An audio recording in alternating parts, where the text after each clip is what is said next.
Hello everyone, and I welcome you all to another video in this series of our trainings, and we are focusing on different aspects of importing data from Excel.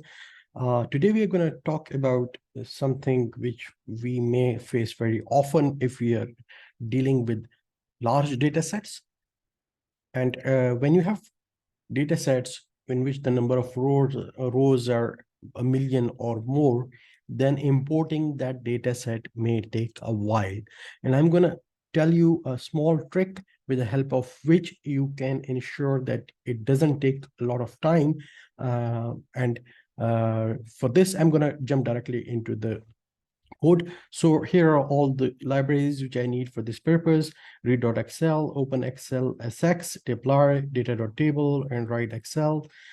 Make sure that if you have not installed these libraries, you first installed it. But since I have installed them, so I'm going to just load these libraries. This next piece of code, I'm just going to walk you through it, but I'm not going to run it because it is going to take a while. And what this code is doing is creating the dummy data set on which we will run today's demonstration. So what it is doing is that it's getting us the number of rows, in which in this case I've set it to 1 million. Yeah, and I'm gonna create a dummy data set with the columns of region, product, sales, quantity, and data. And what I'm going to do is that save this dummy data set in two formats. First is the Excel SX format, and second is in the CSV format. And since if I run this, it's going to take a while, and I've already run it so that I am not wasting your time in the video, I'm going to go to the next code chunk where we're going to demonstrate what I intend to do. First of all, there are two data sets, and the essence of what I'm trying to show to you is that I've saved the data sets in two format. One is the Excel SX format, and the second is saving the same data set into a CSV format. So I'm going to show you how you, while loading these two data sets, make a difference. So first of all, I'm going to load the large.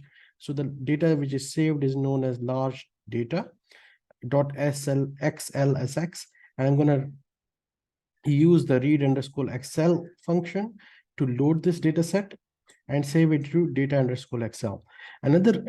So this line of code is going to record the time before the beginning of this function, and then the next line of code is going to record the time at the end of this function, and the next line of code is going to show that how much time is it taken for us to run this function. So I'm going to run this whole code piece by just selecting it and pressing Control Enter, and it is going to take a while because it's going to take a few seconds.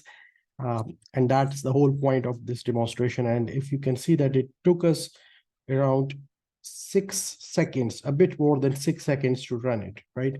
But let's see what happens if we use the same data set in CSV format, which has been labeled as large data 2.csv, and we use the freed function, right?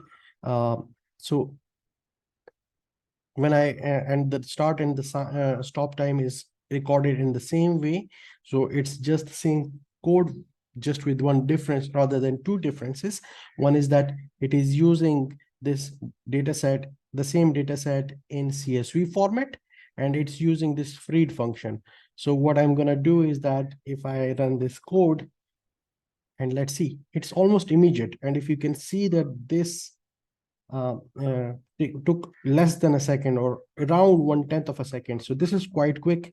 And what it will require you to do, if you have to reload your data set that is large multiple times, you will need to convert this data set with the help of this fwrite function once into CSV file, and then every time you can just use that CSV file to get it loaded again with the help of this freed function.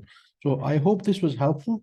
That's all for our today's discussion. If you like this video, please please press the like button, and do not forget to subscribe to our YouTube channel and give us your feedback in the comments.